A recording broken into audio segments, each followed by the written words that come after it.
Professor Noam Chomsky, world-renowned linguist, philosopher, political commentator, joining us via Skype from his MIT office. Professor, it's really great to have you with us today. Now, today, U.S.-Russia relations are at a Cold War low. Rhetoric resembles what we heard in the 80s. What is the worst-case scenario we could see this turn into? Can the Cold War turn hot? Does U.S. want war?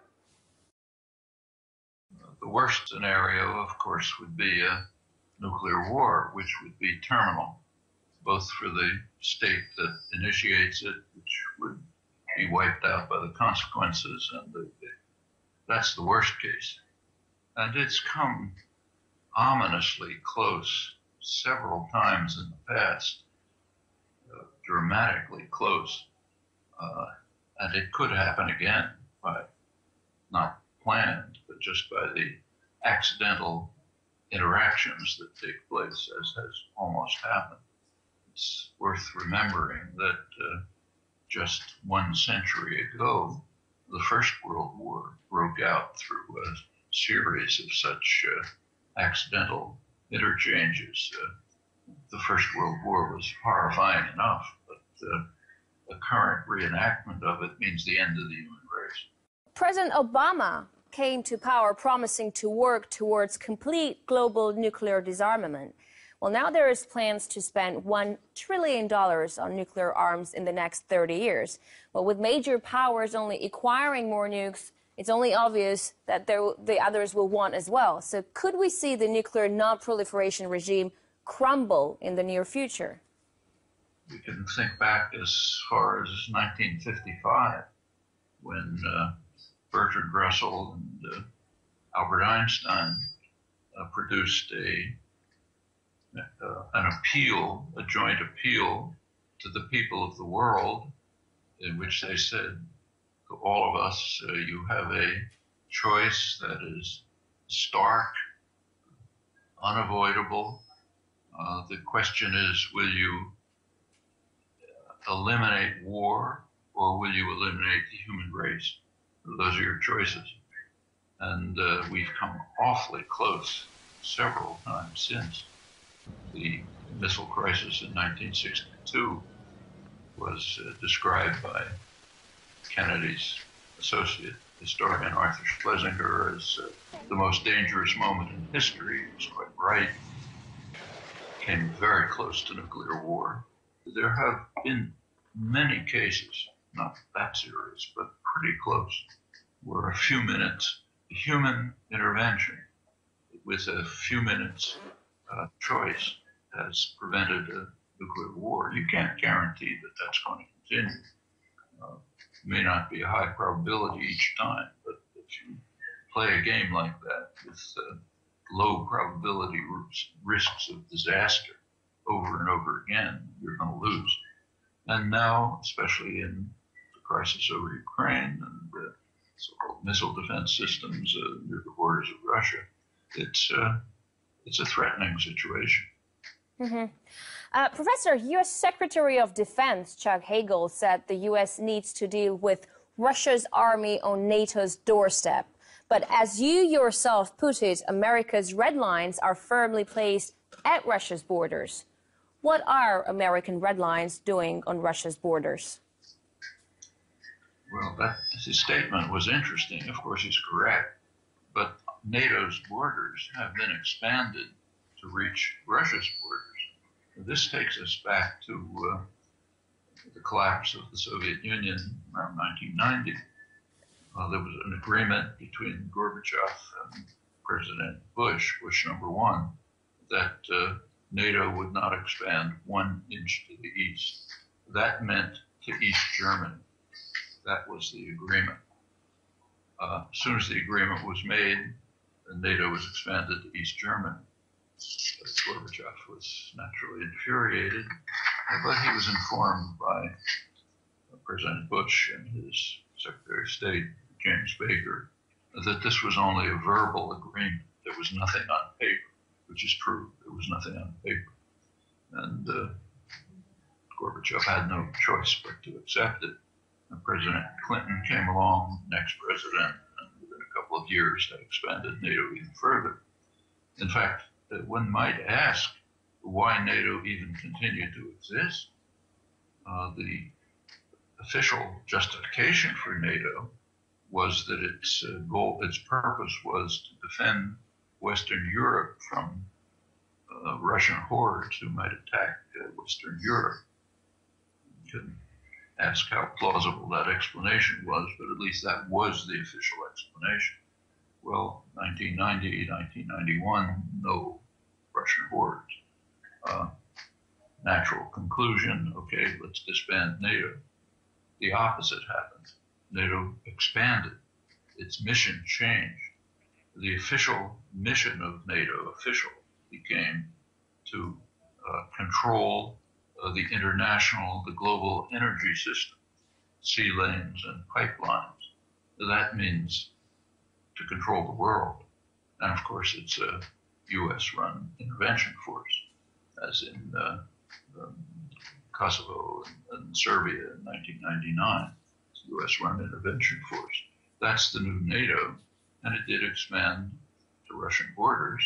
So Hegel is correct that Russia is on NATO's borders. But, it's as if the Warsaw Pact had expanded to Mexico and Canada, and then the Russian premier said, well, the United States is on the Warsaw Pact's borders, which would have been true, but a little bit misleading.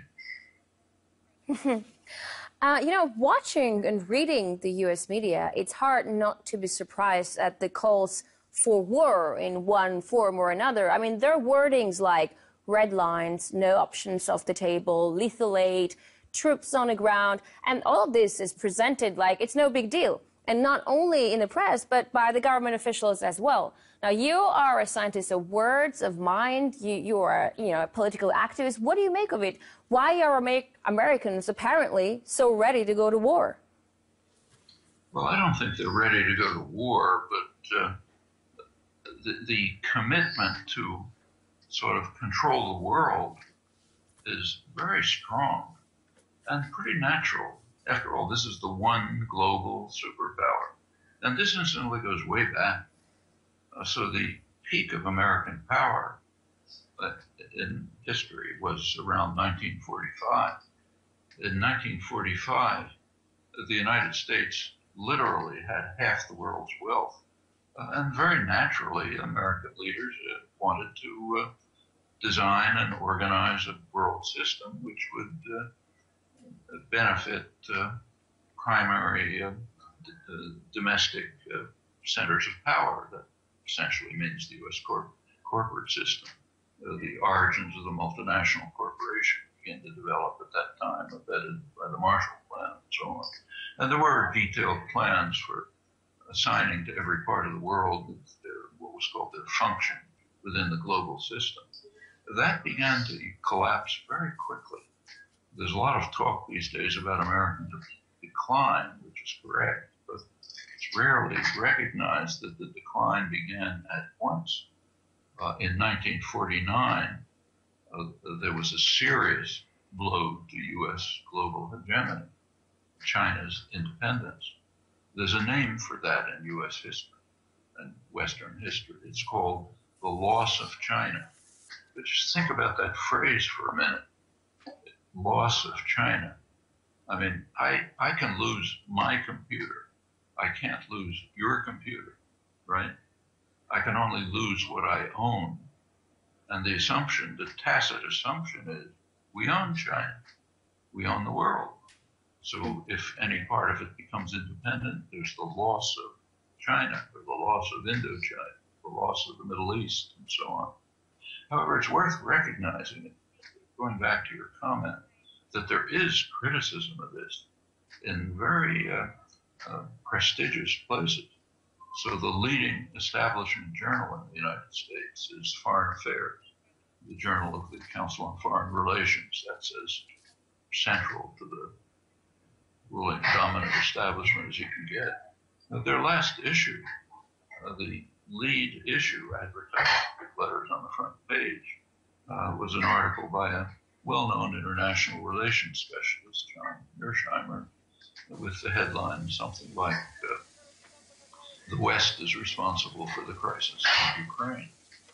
And it's a critique of Western, meaning U.S. policy, that has driven things to the point where there is a serious crisis in Ukraine, a crisis that, as Mearsheimer points out, seriously affects Russian geostrategic concerns and would do so no matter who was in charge of Russia, just because of the geostrategic nature of the circumstances. Well, that's right in the main establishment journal, the lead article. So it's not that this is going on without critical discussion. There's some, not enough, I think, but some. Professor Chomsky, we're going to take a short break right now.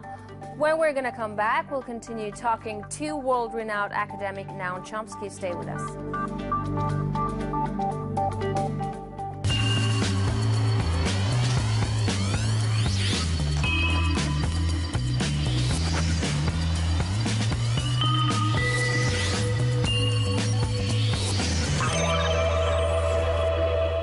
Professor Noam Chomsky, philosopher, cognitive scientist, political commentator, joining us via Skype from Boston. Welcome back to the show. Russia's Vladimir Putin says the West can't isolate Russia through confrontation and sanctions. What do you think? Is he right? It can't isolate Russia. It could cause serious harm to Russia, but of course, what it's likely to do, and it's beginning to do, I'm not the only one to point this out because it's obvious, what it's doing is driving Russia towards the east, towards closer relations with China. There's plenty of hostility way back between China and Russia, but there are also some common interests. And the sanctions and other pressures against Russia are almost compelling Russia to move towards closer relations with China. China is the center of the what's called the Shanghai Cooperation Organization, a very substantial international system based in China, which includes India, includes Russia, includes Pakistan, includes the Central Asian states, Kazakhstan, Turkmenistan, and others. Big international system. The current U.S. policy is driving Russia towards closer interaction with this Chinese-based system. In this interaction, Russia is actually the weaker partner, so it's making concessions. But the U.S. is openly creating a system of power which could significantly diminish U.S. domination of the world. So this is a confrontation that's going on all over. It's part of Obama's pivot to Asia. There's a Trans-Pacific Partnership, so-called the huge commercial treaty designed to incorporate the Asian countries, not China, but the other Asian countries, crucially not China, including Japan, Australia, probably India, the southern hemisphere, Chile, Brazil, and so on, in an enormous trade pact. Exactly what it is, we don't know because it's being kept secret. These things are negotiated in secret, then given to the parliaments to sign, yes or no, meaning yes, no discussion, no choices. So it's not a sure thing by any means, but that's the plan, and it's the kind of economic counterpart to the military pivot to Asia, and the sanctions on Russia are helping to create a counterforce based in the Shanghai Cooperation Organization, or an extension of it, which will include Russia, and may begin to move into across the whole Eurasian region, first to Turkey, then to parts of Western Europe, which have their own close relations with Russia in the East, Germany in particular. I think those are things that are developing, and the sanctions are part of it. Professor, I want to talk about the crisis around ISIS a little bit. You've said that the appearance of ISIS and the spread of extremism is a natural consequence of U.S. actions in Iraq. But the emergence of ISIS seemed a surprise to all. How did U.S. intelligence miss it? Well, I'd suggest that you look up on the internet a recent article by Graham Fuller. He's a very highly regarded commentator on Middle Eastern affairs, coming straight out of the U.S. establishment, a long background in the CIA as an analysis, and a highly respected and very knowledgeable commentator. What he says is, I'm quoting him, the United States created ISIS. And then he goes on to say the U.S. didn't plan ISIS, of course, isn't implementing it. Those conspiracy tales have no basis. But the U.S. actions in the region, particularly the invasion of Iraq, that created the circumstances under which ISIS emerged. And I think he's correct. What happened is the U.S. basically hit Iraq with a kind of sledgehammer. U.S. forces instantly instituted a governmental structure which was sectarian in nature. In particular, there were the Paul Bremer, the kind of viceroy of Iraq, designed a system in which there were participation by Shiites and Sunni in various proportions, but it had to be divided that way. That, along with the counterinsurgency operations, of course, resistance to the invasion, which the counterinsurgency operations, as always, were very brutal and destructive. That all of this came together to create sectarian conflicts, which had not existed before. If you look at Baghdad in 2000, Shiites and Sunni were intermarried, living in the same areas. They often didn't even know who's a Sunni and who's a Shiite. It's kind of like knowing which Protestant sect your neighbor belongs to. You may not know and you may not care. You look at Baghdad 10 years later, 5 years later, it's broken up into separate regions, walled off from one another, brutal military conflicts, much of the population expelled. That has since expanded. By now it's tearing the whole region apart. Syria is one element of it. The Iran-Saudi confrontation is another aspect of it. And out of this emerged ISIS. Graham Fuller is quite correct. You just quoted a man that you respect a lot who said that it's the United States who involuntarily actually created ISIS. So if it's the United States actions that brought about ISIS, isn't it only fair that the United States should lead the fight against it today? I mean, it's only obvious the political and diplomatic means to solve this mess aren't there. So do you support the U.S.-led bombing campaign? There are ways to respond diplomatically. One conceivable possibility, is to act in accordance with the law. There is a reign of international law, that's the principle. It bars the use of force or the threat of force in international affairs, except under authorization by the UN Security Council. A law-abiding state would go to the Security Council, ask for a declaration by the Security Council of a threat to peace, and request the Security Council to organize and direct a response to it. And that could be done. The U.S. could then participate in it, but so could Iran. Remember, you look at the Iraqi Foreign Office, what they want is for Iran to become involved. It's a major military force. If it did enter, it would probably wipe out ISIS in no time. But the U.S. won't permit that. The U.S.-run coalition, which is in violation of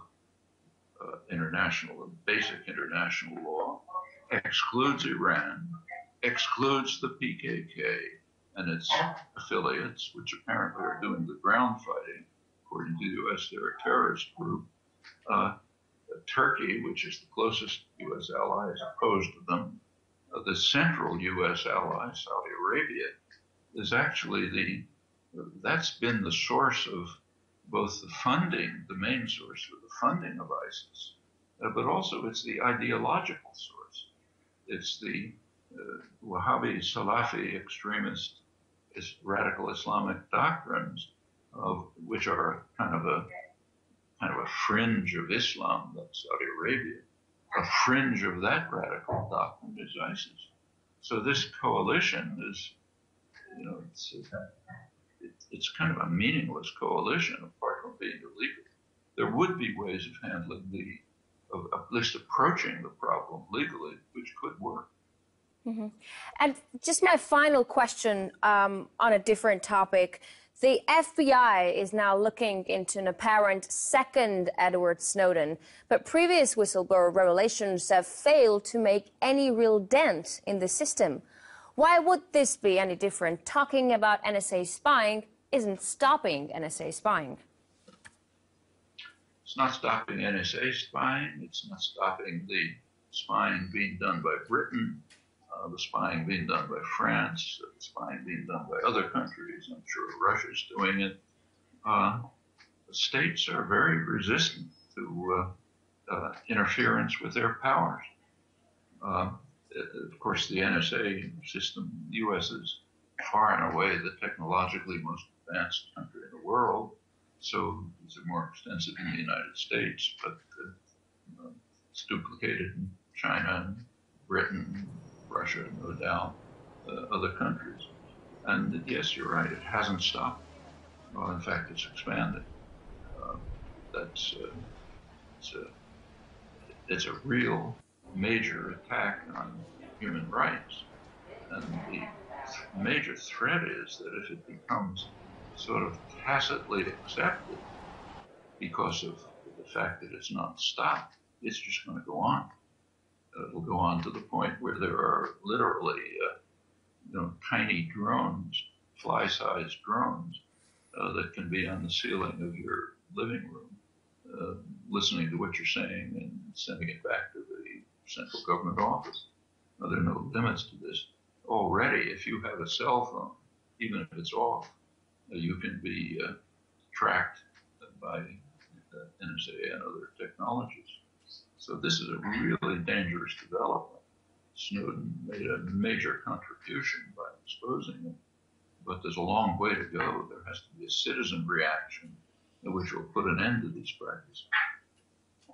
Professor Chomsky, thank you so much for this interview.